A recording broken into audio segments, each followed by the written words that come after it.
About 10,000 years ago, so about 12,000 BC or so, or at least we used to think this, so that's a bit of a cliffhanger for the next slide.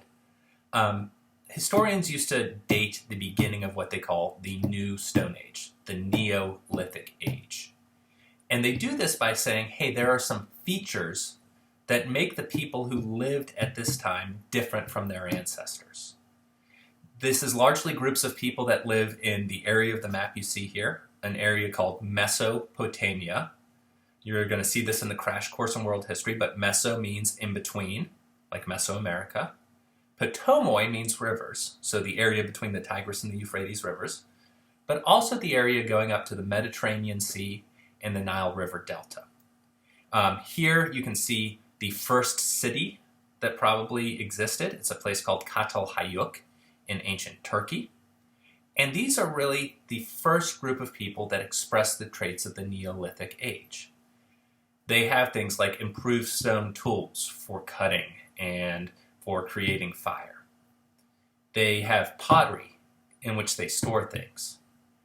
But most importantly, they domesticate animals, which means they capture them and raise them for food and milk production and for transportation as well. And they are able to settle down and start growing crops.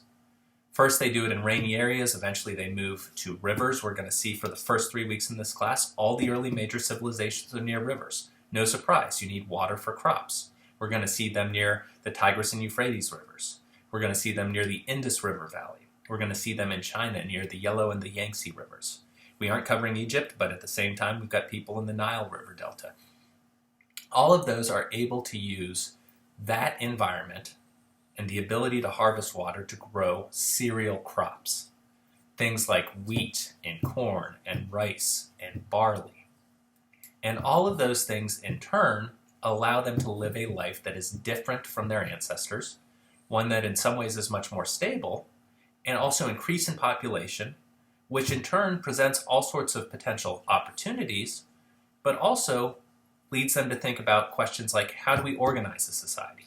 Who's in charge? How should we live? So let's keep that in mind. I do want to look at an interesting, fun, kind of recent, old primary source that was just discovered to think about how primary sources can lead us to reevaluate the past on the next slide. And then we'll dig into some of the folks that live in Mesopotamia.